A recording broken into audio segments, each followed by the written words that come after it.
முருகன் கிட்ட நமக்கு இது வேணும் அது வேணும்னு கேட்கவே கூடாது. ஏன்னா சமயத்தில் நமக்கு என்ன வேணும்னு நமக்கே தெரியறதில்ல. நமக்கு ஒரு விஷயம் பிடிச்சி போய் நம்ம மனசுக்கு சந்தோஷம் கொடுக்குற விஷயமே சில சமயம் நம்ம மனசுக்கு சங்கடத்தையும் படுத்திட்டு போயிடுது. அதனால் நமக்கு என்ன வேணும்னு நமக்கே தெரியறதில்ல.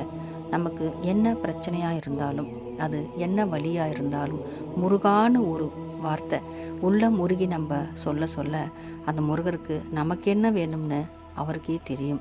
நமக்கு என்ன பிரச்சனையாக இருந்தாலும் அந்த பிரச்சனையை அவர் தீர்த்து நம்ம மனசுக்கு ஒரு மருந்தாகவும், நமக்கு ஒரு நல்ல உறவாகவும் அன்பாகவும் எப்போவுமே முருகர் நம்ம கூடவே இருப்பார்.